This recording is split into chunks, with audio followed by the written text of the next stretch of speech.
Ada seseorang dari pendeta Yahudi. Orang ini pada saat Nabi SAW mengutus utusannya memanggil masyarakat Muslim Madinah untuk berperang menghadapi Quraisy di luar benteng Madinah, tepatnya di wilayah Gunung Uhud, maka dia pun naik ke menara, orang Yahudi ya, namanya Khuwairik radhiyallahu anhu. Dia naik ke menara Yahudi lalu dia teriak-teriak mengatakan, "Hai Yahudi, kalian tahu Muhammad ini utusan Allah. Kalian temukan namanya di Taurat. Kalian sudah, bahkan kakek-kakek kalian hijrah ke kota Madinah ini untuk ya menunggu kedatangannya. Sekarang sudah depan mata kalian, kenapa kalian tidak beriman?" Maka mereka mengatakan, "Kami tidak yakin dengan dia." Lalu Khuwairik ini yang merupakan pendeta Yahudi mengatakan, "Tapi kalian temukan dalam Taurat, ya di ajaran Nabi Musa, kalau ada nabi di lokasi lain memanggil untuk berperang membela agama Allah, kita harus membelanya. Maka ayo kita bela paling tidak kalau tidak mau masuk Islam." Mereka juga mengatakan ini hari Sabtu, kami tidak mau berperang di hari Sabtu. Ini sebenarnya alasan saja. Maka Khuwairik tidak peduli lagi dengan orang-orang Yahudi. Dia sebenarnya pendeta Yahudi ya. Dia datang ke masjid Nabi syahadat. Itu di waktu duha hari Sabtu tahun 3 Hijriah di perang Uhud. Subhanallah, setelah dia syahadat, dia ikut berperang.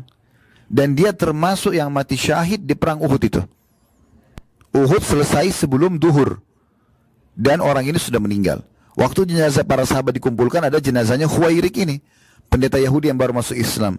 Kata Nabi SAW, siapa yang ingin melihat orang ahli surga yang belum pernah sujud sekalipun, lihat orang ini. Syahadat di waktu duha. Kemudian dia meninggal sebelum duhur. Belum ada kewajiban sholatnya. Subuh dia belum masuk Islam. Duhur juga belum masuk waktunya dia meninggal. Maka dengan syahadat saja, dia sudah dipastikan masuk ke dalam surga.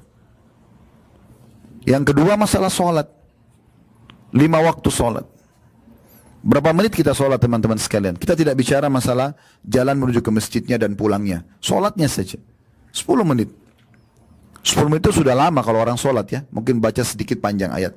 Anggaplah 10 menit subuh, 10 menit duhur, 10 menit asar, 10 menit maghrib, 10 menit isya.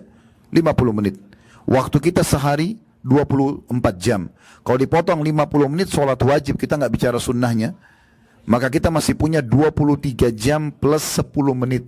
Waktu bisa beraktivitas yang lain.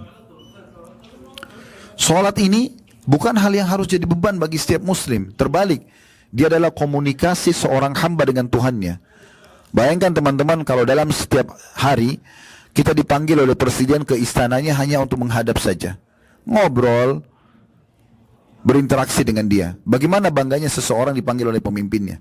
Atau mungkin kalau kita di kantor dipanggil oleh atasan kita dalam satu hari 5 kali hanya untuk ngobrol, ketemu sebentar terus bisa lagi, dipanggil lagi. Ada kebanggaan tersendiri. Sholat itu komunikasi seorang hamba dengan Tuhannya. Makanya para salafus saleh sangat gembira kalau menunggu waktu sholat.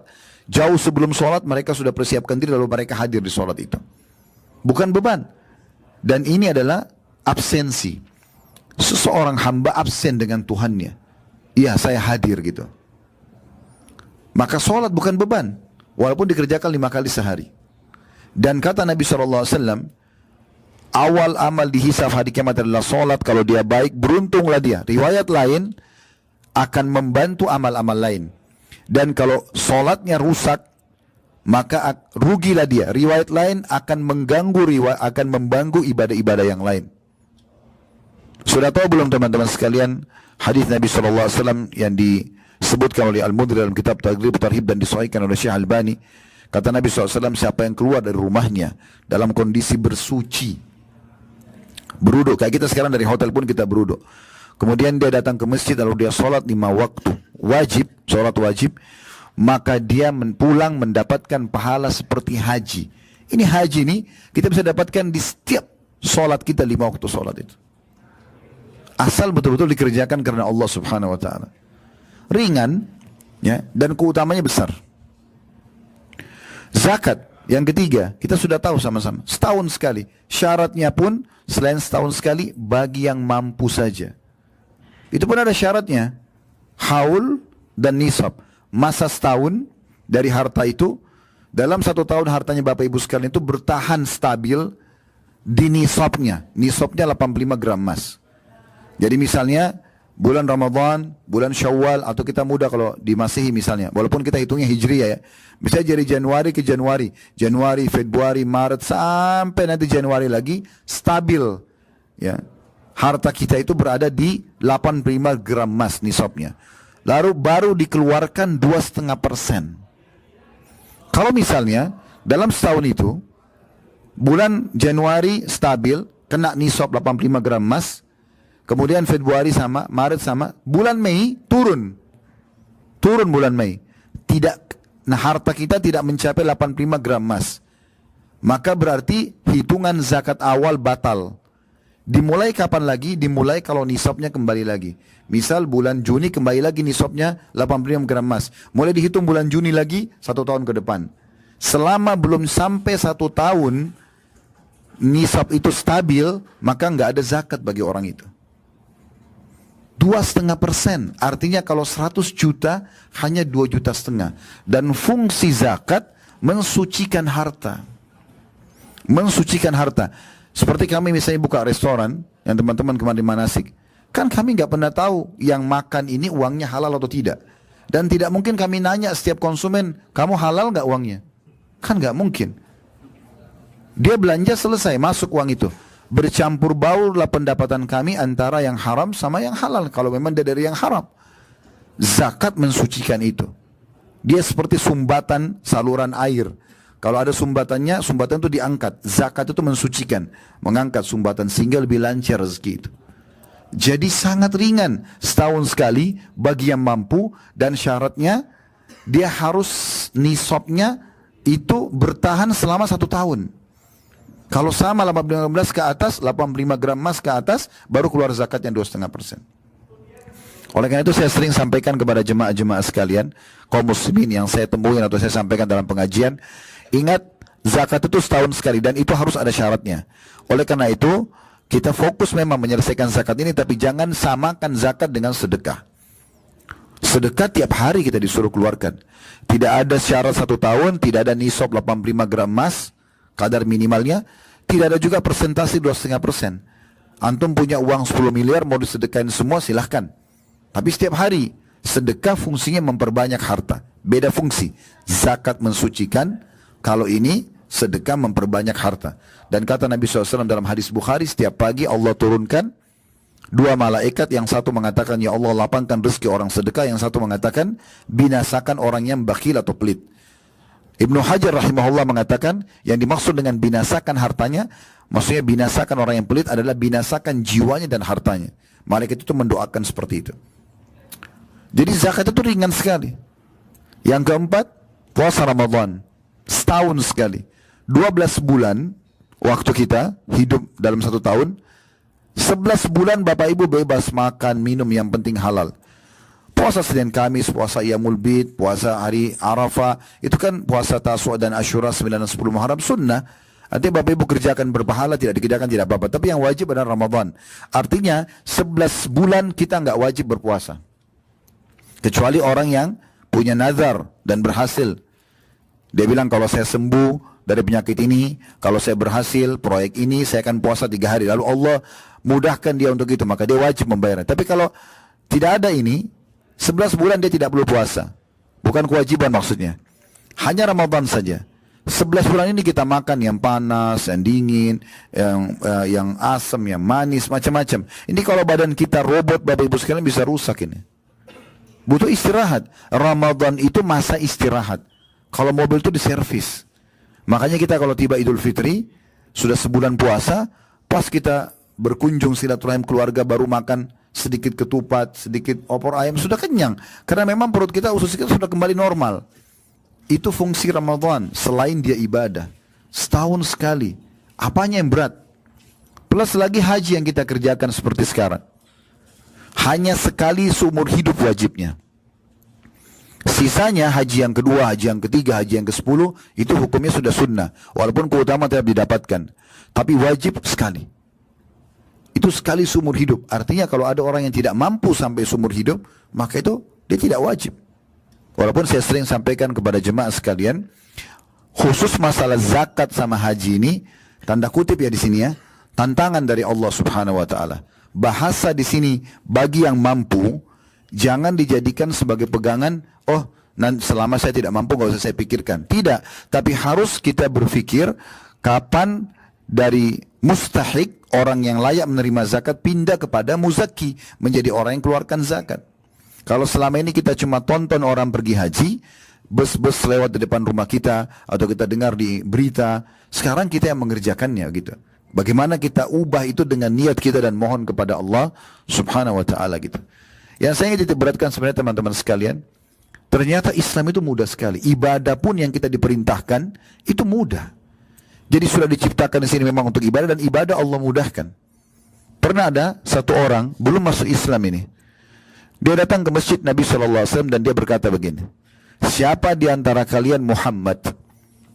Nabi Muhammad SAW waktu itu lagi